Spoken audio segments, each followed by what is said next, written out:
Ada satu hal yang tak pernah kuungkap pada siapapun, bahkan pada suamiku sendiri.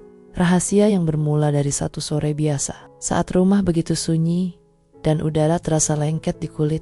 Ketukan pintu itu pelan, tapi cukup membuatku meninggalkan semua pekerjaan di dapur, dan di sanalah ia berdiri, mandor suamiku. Wajahnya lelah, kemejanya berbau debu proyek. Namun matanya justru menatapku seolah ingin mengatakan sesuatu yang tak pernah diucapkan. Sejak hari itu, aku mulai menunggu suara ketukan itu. Setiap rumah menjadi sepi, aku justru berharap ia datang. Bukan untuk membicarakan pekerjaan suamiku, tapi untuk sesuatu yang bahkan aku sendiri takut memikirkannya. Aku tahu, sekali rahasia ini terungkap, segalanya akan runtuh. Tapi, apakah aku sanggup melepaskannya? Dan jika suatu hari suamiku tahu, sanggupkah aku mempertahankan rumah tangga ini? Atau semua akan berakhir?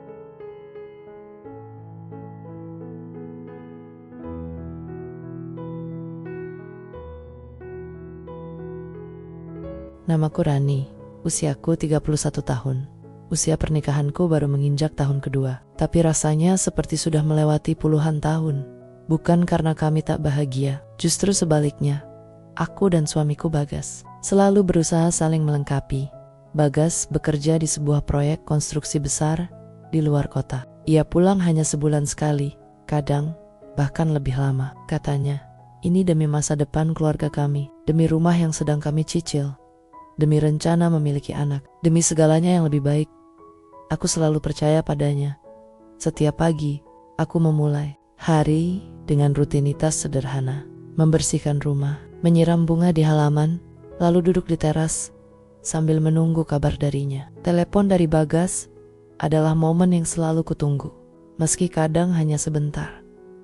Hari itu, suasana begitu tenang, burung-burung bertengger di kabel listrik, suara anak-anak bermain di ujung gang terdengar sayup-sayup. Aku menatap meja makan yang hanya terisi satu piring. Entah mengapa, rasa sepi itu mulai terasa pekat. Tetangga sempat berkata, kalau kesepian, sering-sering main ke rumah ya. Aku hanya tersenyum. Mereka tak tahu, bagiku rumah ini bukan sekadar bangunan. Rumah ini adalah janji. Janji untuk tetap setia menunggu Bagas pulang. Namun, tanpa aku sadari, janji itu perlahan akan diuji. Ujian yang datang bukan dari jarak, bukan pula dari waktu, tapi dari seseorang yang tak pernah kubayangkan sebelumnya. Sore itu, langit mulai meredup. Angin membawa aroma tanah basah setelah gerimis singkat. Aku baru saja selesai menggantung cucian ketika terdengar suara ketukan pelan di pintu depan. Awalnya, kupikir tetangga ibu-ibu yang biasa meminjam gula atau sekadar mengobrol. Tapi, ketika aku buka pintu, di sanalah ia berdiri.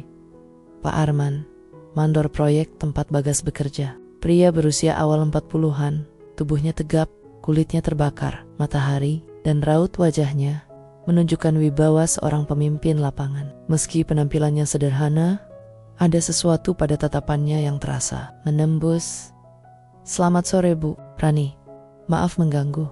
Saya mau titip laporan bulanan untuk Pak Bagas, katanya sambil tersenyum sopan. Aku sedikit terkejut. Biasanya, semua urusan administrasi dikirim lewat email atau dibawa Bagas sendiri ketika pulang. Oh, iya, silahkan, masuk sebentar, jawabku, mencoba ramah. Ia melangkah masuk, menaruh map coklat di meja ruang tamu. Tangannya sedikit basah oleh sisa hujan. Aku bergegas mengambilkan segelas teh hangat. Awalnya obrolan kami sederhana, tapi lama-lama suasana jadi berbeda. Ada jeda-jeda hening di antara percakapan, seolah kami sedang mendengarkan suara hati masing-masing. Bu Rani, Bagas itu pekerja keras, tapi saya tahu jarak itu berat. Kalau butuh sesuatu, jangan sungkan kabari saya ya, ucapnya pelan. Aku hanya tersenyum tipis. Ucapan itu terdengar tulus, tapi entah mengapa, ada rasa aneh yang menyelusup, bukan karena kata-katanya, melainkan cara ia menatap saat mengucapkannya. Setelah ia pamit, aku duduk lama di kursi. Map coklat di meja menjadi satu-satunya bukti, tapi yang tertinggal di pikiranku, Justru bukan isi laporan itu, melainkan tatapan Pak Arman yang sulit kulupakan. Hari-hari berikutnya, aku mulai memikirkan sore itu. Sejak saat itu pula, setiap kali rumah menjadi sepi, aku merasa menunggu. Menunggu ketukan itu terdengar lagi. Aku tak tahu, apakah ini awal dari sebuah masalah, atau awal dari sesuatu yang lebih rumit dari yang pernah kubayangkan. Hanya 3 hari setelah kunjungan pertama itu, suara ketukan yang sama kembali terdengar di pintu rumahku. Kali ini bukan sore yang teduh, melainkan siang yang terik. Dan udara begitu panas hingga membuat napas terasa berat. Saat kubuka pintu, Pak Arman kembali berdiri di sana. Senyumnya kali ini lebih lebar. "Maaf Bu Rani, kebetulan saya lewat. Jadi sekalian mengantar catatan tambahan untuk Bagas," ujarnya. "Catatan tambahan?" Aku mengerutkan kening, tapi tetap mempersilakannya masuk. Aku mengambilkan minum, kali ini segelas es teh. Ia duduk di kursi yang sama seperti kunjungan sebelumnya, seolah kursi itu sudah menjadi tempatnya. Obrolan kami kembali dimulai dari hal-hal ringan, tapi aku mulai menyadari, setiap kali ia datang, ada sesuatu yang berubah di dalam diriku. Aku merasa lebih diperhatikan. Pak Arman bercerita tentang proyek yang sedang padat, tentang Bagas yang menjadi andalannya, bahkan tentang keluarganya sendiri. "Istri saya sudah lama tinggal di kampung, anak-anak juga sibuk. Jadi ya, saya lebih sering sendiri," katanya. Matanya menatap jauh, seakan berbicara pada dirinya sendiri. Entah mengapa, aku memahami kesendiriannya itu. Mungkin karena aku pun merasakannya. Dan dalam percakapan itu, ada benang tipis yang mulai terhubung di antara kami. Benang yang tak terlihat, tapi terasa erat. Sejak hari itu, kunjungannya menjadi semakin sering. Kadang ia datang membawa titipan sayur dari pasar, kadang hanya untuk memastikan lampu depan rumahku menyala saat malam. Namun, aku mulai menyadari sesuatu. Setiap kali ia mengetuk pintu, aku tak lagi bertanya-tanya kenapa ia datang. Aku justru bertanya-tanya, kenapa ia begitu lama datangnya? Suatu sore, ia kembali muncul, membawa 2 kantong plastik berisi buah mangga dari kebun teman. "Saya ingat ibu suka mangga waktu kita ngobrol kemarin," ucapnya. Aku kaget. Aku tak pernah menyangka ia mengingat hal kecil seperti itu. Dan disitulah hatiku mulai goyah, bukan karena aku menginginkan sesuatu yang lebih, tapi karena ia memberikan perhatian yang selama ini hanya kudapatkan dari suamiku Bagas. Hari itu, aku menatapnya lebih lama dari biasanya, dan tanpa kami sadari, tetangga di ujung gang sedang memperhatikan dari balik tirai. Aku tak tahu, apakah itu hanya kebetulan atau awal dari masalah yang akan segera datang. Sejak sore itu, aku tak bisa menghapus bayangan seorang tetangga yang kulihat mengintip dari balik tirai. Namanya Bu Murni, wanita paruh baya yang terkenal cerewet dan selalu punya bahan cerita untuk dibagikan ke siapa saja. Keesokan paginya, saat aku sedang menyapu halaman, Bu Murni lewat sambil tersenyum tipis. "Wah, sering ya Bu Rani kedatangan tamu," ujarnya sambil melirik penuh arti. Aku tersenyum kaku. "Oh, itu Pak Arman, mandor proyek suami saya. Ada urusan kerja," jawabku cepat. Iya, katanya. Tapi nadanya seolah menyimpan sesuatu. Ucapannya singkat, tapi cukup membuat dadaku terasa sesak. Aku tahu, di lingkungan kecil seperti ini, satu bisik-bisik saja bisa menjadi cerita panjang yang tak terkendali. Namun, seakan menambah api pada bara Kanjeng Genpak, Arman tak berhenti. Ia datang lagi 2 hari kemudian. Kali ini membawa seikat sayur segar dan sebuah senyum hangat. "Ada pasar murah di dekat proyek, saya beli lebih, biar Bu Rani gak repot-repot ke pasar," katanya ringan. Aku mencoba menolak tapi ia memaksa dengan alasan sederhana. Dan entah kenapa, setiap ia berbuat seperti itu, aku merasa seperti ada seseorang yang mengisi kekosongan dalam hidupku. Sayangnya, dunia luar tak melihat itu sebagai hal wajar. Sore itu, ketika aku mengantarnya sampai pintu, aku kembali melihat gerakan tirai dari rumah Bu Murni. Hanya sedikit terbuka. tapi cukup untuk membuatku sadar ia sedang memperhatikan. Malamnya, aku menerima pesan dari suamiku Bagas. Mandor, cerita, katanya kamu baik banget sama dia. Makasih ya, udah bantu. Jantungku berdebar. Apa maksudnya? Apakah ini hanya basa-basi? Atau apakah Bu Murni sudah mulai menyebar cerita? Aku tak bisa tidur malam itu. Pikiran berkecamuk antara takut akan gosip yang mungkin muncul dan rasa bersalah karena mulai menantikan setiap ketukan pintu dari Pak Arman. Di luar, hujan turun perlahan, menambah dingin udara malam, dan di tengah suara hujan itu, aku bertanya pada diriku sendiri, apakah ini semua hanya kebetulan atau aku sudah melangkah terlalu jauh tanpa kusadari?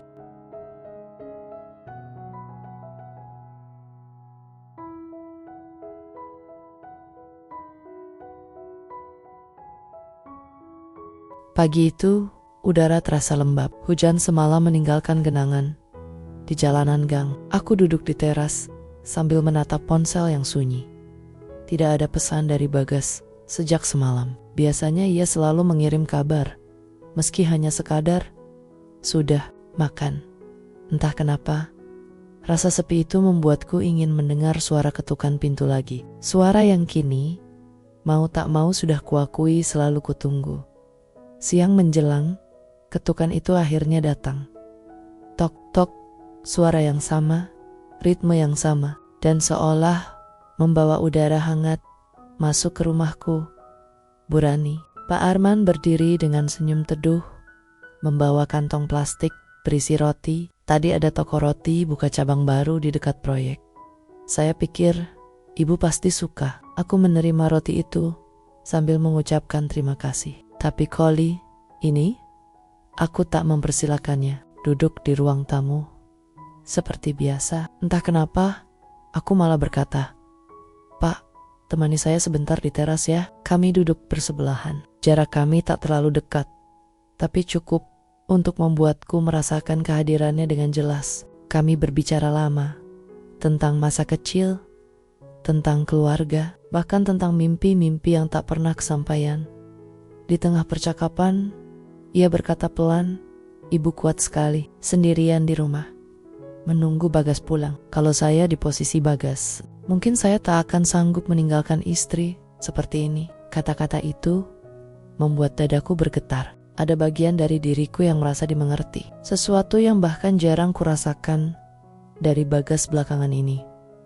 Namun, kebersamaan kami di teras itu tak luput dari mata orang lain. Aku melihat dua orang tetangga muda lewat sambil berbisik-bisik. Sesekali melirik ke arah kami. Aku mencoba mengabaikannya. Tapi hatiku tahu, gosip itu sedang menunggu untuk meledak. Sore harinya, aku mendapat telepon dari sahabatku, Sinta, yang tinggal di kompleks sebelah. "Ron, hoti ya, aku dengar-dengar ada yang ngomongin kamu sering bareng Pak Arman. Aku gak tahu siapa yang mulai. Tapi sebaiknya kamu jaga jarak ya," ucapnya. Aku terdiam. Jaga jarak, kalimat itu seharusnya mudah dilakukan. Tapi anehnya, justru semakin orang mengingatkan, semakin aku ingin membuktikan bahwa mereka salah. Bahkan, jika itu berarti, aku harus tetap membuka pintu untuknya. Malam itu, aku sadar satu hal. Aku tidak lagi sekadar menerima kehadiran Pak Arman, karena kebetulan aku mencarinya. Dan ketika seseorang sudah mulai mencari, berarti ia sudah mengambil langkah yang tak lagi mudah untuk mundur. Sejak malam itu, pikiranku dipenuhi satu rencana, mencari alasan agar Pak Arman kembali datang. Aku tahu, ini salah, tapi rasanya seperti ada dorongan yang tak bisa kutahan.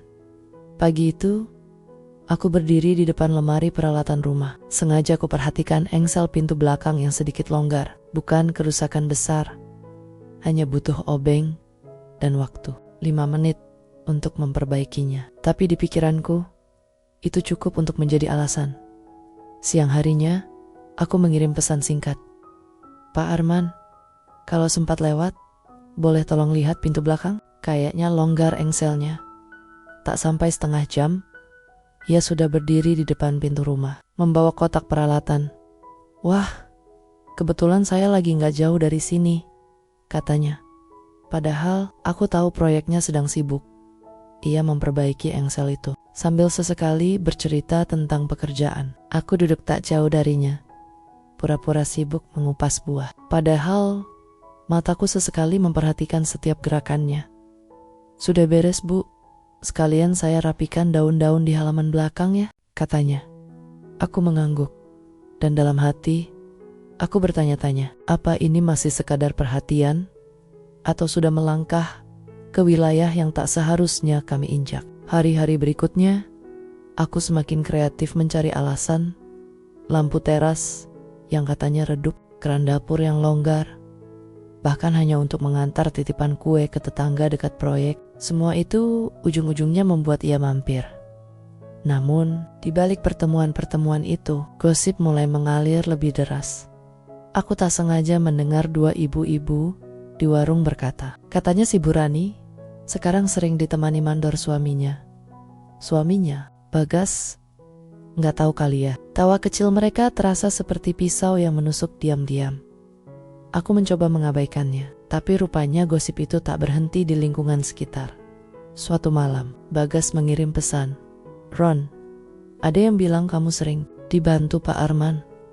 Kamu baik-baik saja kan? Jantungku berdegup kencang. Aku tahu, ini bukan sekadar pertanyaan basa-basi. Ini peringatan. Aku membalas singkat, aku baik-baik saja. Semua cuma kebetulan, Mas. Tapi di dalam hati, aku sadar, tidak ada yang kebetulan lagi. Semuanya adalah alasan yang kuciptakan sendiri.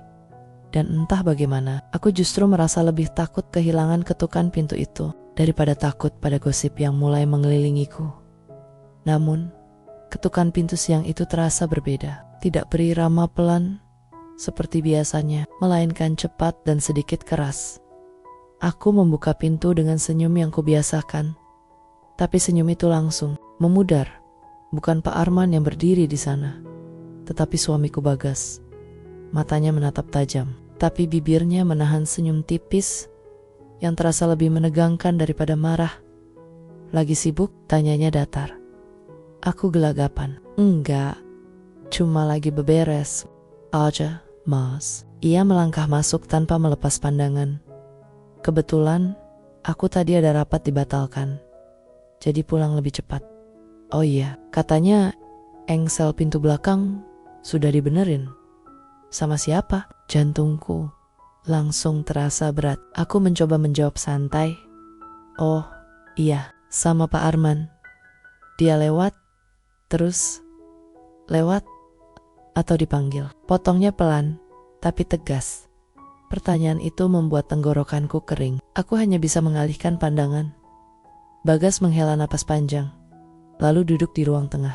Ran, aku capek dengar dari orang lain soal rumah kita. Aku mau dengar dari kamu langsung. Apa benar kamu sering ketemu sama dia? Aku ingin menjawab, tapi sebelum sempat, suara ketukan kembali terdengar dari pintu depan. Tok, tok, tok. Kali ini aku tahu persis siapa. Bagas berdiri, berjalan ke pintu, dan membukanya. Pak Arman, sapanya datar. Pak Arman terlihat terkejut melihat Bagas di rumah. Wah, Pak Bagas, saya cuma mau ngantar titipan kue dari Bu Yati, katanya sambil mengangkat kantong plastik. Keheningan yang menggantung di udara terasa, seperti badai yang belum meledak. Bagas mengambil kue itu, lalu berkata, terima kasih, Pak. Mulai sekarang, kalau ada titipan atau urusan di rumah ini, biar lewat saya saja. Istri saya sudah cukup sibuk. Aku bisa melihat tatapan Pak Arman yang sekilas mengarah kepadaku. Ada tanda tanya, ada kekhawatiran, tapi ia hanya mengangguk, lalu pergi tanpa kata lain. Begitu pintu tertutup, Bagas menatapku lagi. Kamu tahu nggak, Ron? Apa yang orang-orang bilang di luar sana? Tanyanya lirih. Aku hanya bisa diam. Itu adalah diam yang penuh beban. Diam yang membuatku sadar, aku tidak punya banyak pilihan lagi. Kalau aku terus melanjutkan ini, aku akan kehilangan segalanya. Tapi jika aku berhenti, aku tahu ada bagian dari diriku yang akan merasa kosong. Dan disitulah klimaks ini mulai membentuk. Dirinya Aku berada di titik di mana semua jalur menuju masa depan tampak seperti jalan buntu. Keesokan harinya, aku pikir suasana akan mereda, tapi yang terjadi justru sebaliknya. Pagi itu, saat aku sedang menyapu teras, Bagas keluar dengan pakaian rapi. "Siang nanti, ikut aku," katanya singkat. "Kemana?" tanyaku pelan. "Ke rumah orang tuaku." Hatiku langsung menciut. Aku tahu, ini bukan sekadar kunjungan biasa. Sepanjang perjalanan, mobil melaju dalam diam. Tak ada percakapan, hanya deru mesin yang terasa seperti menggetuk getak dadaku. Setibanya di rumah mertuaku, aku mendapati beberapa wajah sudah menunggu. Ibu mertua, kakak ipar, bahkan paman dari pihak Bagas. Semuanya duduk melingkar di ruang tamu. Aku berusaha tersenyum, tapi tatapan mereka seperti menyapu lapisan terluar diriku hingga terasa telanjang. Bagas memulai, "Aku minta kita bicara jujur di sini, supaya nggak ada lagi yang ditutup-tutupi." Aku menelan ludah. Istriku akhir-akhir ini sering kedatangan tamu, mandor proyekku sendiri. Lanjutnya, beberapa orang mulai saling pandang. Kakak ipar mencondongkan tubuh. Mandor, maksudnya, sering datang untuk urusan kerja. Bagas menatapku, memberi kesempatan untuk menjawab. Tapi suaraku tercekat. Ibu mertua menatapku lama. "Rani, kamu tahu kan, keluarga kita menjaga nama baik ini sejak lama." Kata-katanya pelan, tapi menancap dalam. Aku mencoba menjelaskan. "Bu, aku gak punya niat buruk. Semua itu awalnya cuma bantuan kecil dari mandornya Mas Bagas." "Awalnya," potong Bagas. "Tapi gosipnya sudah sampai ke telingaku. Sampai orang-orang di lapangan mempertanyakan aku sebagai suami." Suasana menjadi makin berat. Aku merasa seperti duduk di tengah ruang sidang tanpa pembela. Lalu, sesuatu yang tak terduga. Pintu rumah terbuka dan Pak Arman muncul membawa berkas proyek. Wajahnya kaget melihat suasana tegang itu. "Maaf, saya cuma mau menyerahkan laporan ini ke Pak Bagas." Nggak tahu ada banyak orang. Seketika semua mata tertuju padanya. Paman Bagas berkata dingin, "Jadi ini orangnya?" Aku merasakan panas menjalar ke wajahku. Bagas berdiri, mengambil berkas dari tangannya, lalu berkata, "Pak Arman, terima kasih. Mulai hari ini, biar saya yang urus semua langsung." Pak Arman menatapku sebentar. Tatapan itu penuh pertanyaan, dan entah kenapa, seperti mengandung penyesalan. Ia kemudian pergi tanpa berkata lagi. Begitu pintu tertutup, ibu mertua menghela napas berat. "Rani, kamu harus memilih, tetap di sini dengan nama baik keluarga, atau kamu keluar dari lingkaran ini dengan semua konsekuensinya." Pilihan itu menghantamku seperti badai. Di satu sisi, ada suami dan keluarga besar yang sudah kujalani bertahun-tahun. Di sisi lain, ada perasaan yang tak mau kuakui, tapi tak bisa juga kuhapus begitu saja. Hari itu, aku sadar, aku tak lagi punya waktu untuk menunda. Semalaman aku tidak tidur, duduk di ujung kursi ruang tengah, memandangi jam dinding yang terasa berjalan terlalu lambat. Suara detiknya seperti menagih keputusan yang belum juga kuucapkan. Pagi datang dengan cahaya matahari yang menusuk mata, tapi tak cukup hangat untuk meluluhkan beku di hatiku. Bagas keluar dari kamar mandi, merapikan kerah bajunya, dan berkata tanpa menatapku, "Kalau kamu masih mau mempertahankan ini, buktikan hari ini juga." "Apa maksudmu?" Suaraku nyaris tak terdengar. "Putus semua kontak dengan Pak Arman. Hapus nomornya, tolak kalau dia datang, dan buktikan kamu gak lagi melibatkan dia dalam urusan kita." Permintaan itu terdengar sederhana, tapi bagiku seperti diminta memotong bagian dari diriku sendiri. Aku ingin berkata, iya, ingin meyakinkan Bagas bahwa semua ini hanya salah paham. Tapi di dalam hati, ada suara yang berkata, "Kalau kamu memutusnya begitu saja, kamu takkan pernah tahu apakah semua ini benar-benar hanya salah paham atau sesuatu yang lebih." Siang itu, aku sengaja berjalan keluar rumah. Aku butuh udara. Capek. Di pertigaan gang, aku justru melihat sosok yang sudah berhari-hari mengganggu pikiranku. Pak Arman berdiri di dekat sepeda motornya, seakan menunggu seseorang. Begitu melihatku, ia tersenyum tipis. Rani, aku tahu aku gak seharusnya kesini lagi, tapi aku cuma mau bilang, ada sesuatu yang harus kamu tahu tentang proyek itu. Tentang Bagas, jantungku berdegup keras. Tentang Bagas, iya.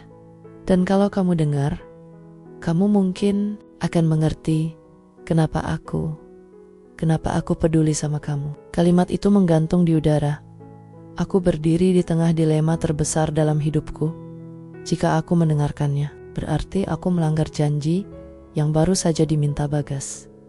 Jika aku pergi, mungkin aku akan menutup pintu selamanya untuk kebenaran yang sebenarnya bisa menjelaskan semua.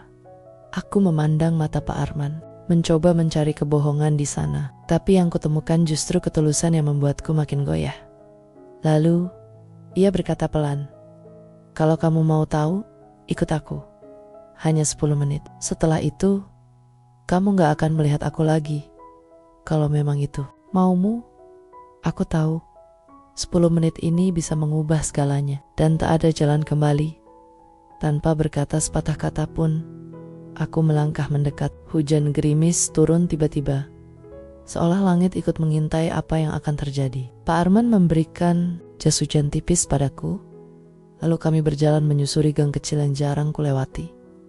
"Kemana kita?" tanyaku. Suaraku lirih, tapi penuh gugup. "Ke gudang proyek. Ada dokumen yang harus kamu lihat sendiri," jawabnya singkat.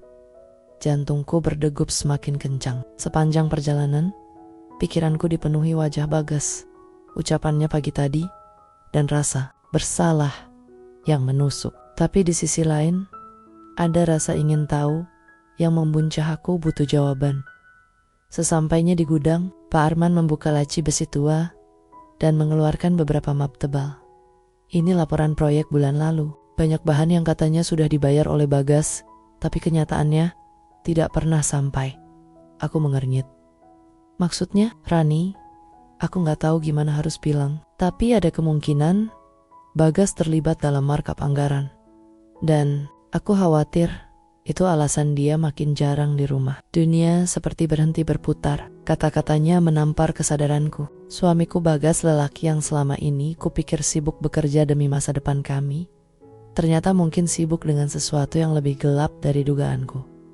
"Kenapa kamu tunjukin ini ke aku?" tanyaku dengan suara bergetar. "Karena aku gak mau kamu terus dibohongi. Aku tahu aku bukan siapa-siapa, tapi aku peduli sama kamu lebih dari yang seharusnya." Ada keheningan panjang di antara kami. Gerimis di luar berubah menjadi hujan deras. Aku bisa merasakan napas Pak Arman yang teratur, berbanding terbalik dengan nafasku yang tersengal. Di momen itu, aku sadar aku berada di persimpangan terakhir. Aku bisa kembali ke rumah, berpura-pura tak pernah mendengar apapun, hidup dalam kenyamanan semu, atau aku bisa mengonfrontasi Bagas, mempertaruhkan semuanya demi kebenaran. Meski itu berarti kehilangan suamiku. Aku menatap map di tanganku.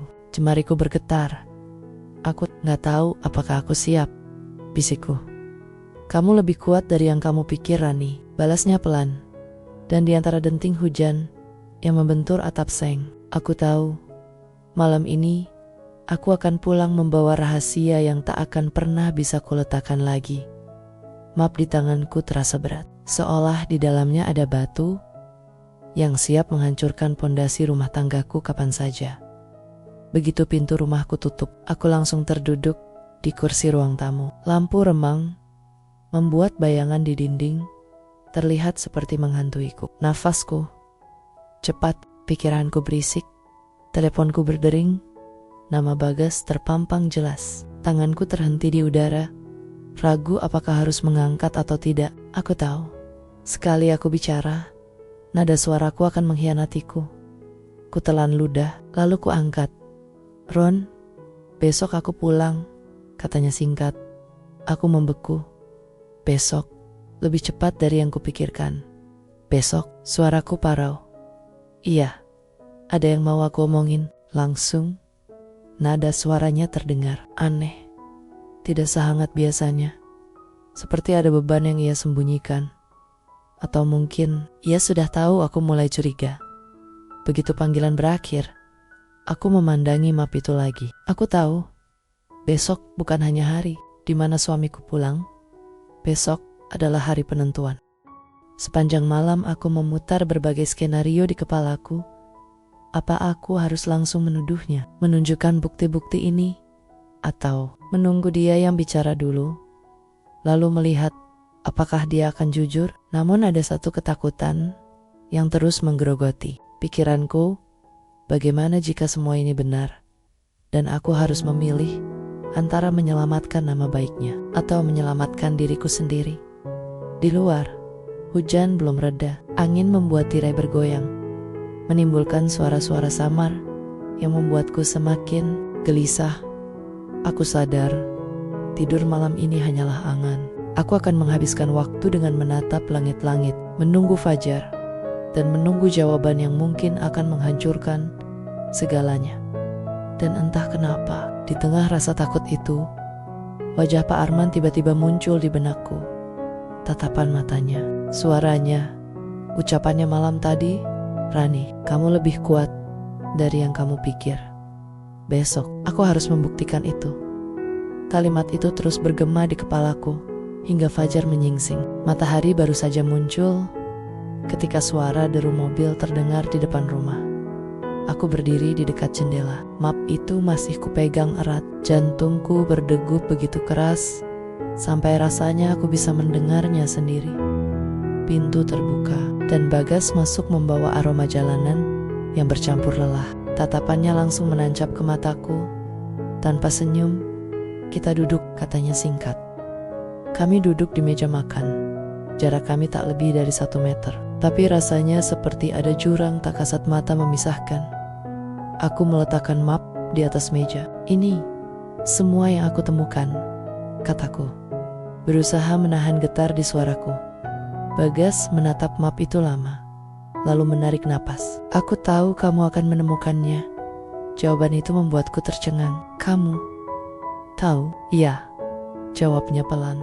Dan aku sengaja tidak menghapus jejak. "Aku sudah lelah, Ron." Udara seakan berhenti bergerak. Kalimatnya membentur dadaku seperti ombak besar. "Lelah? Sama aku?" tanyaku lirih. "Lelah berpura-pura semua.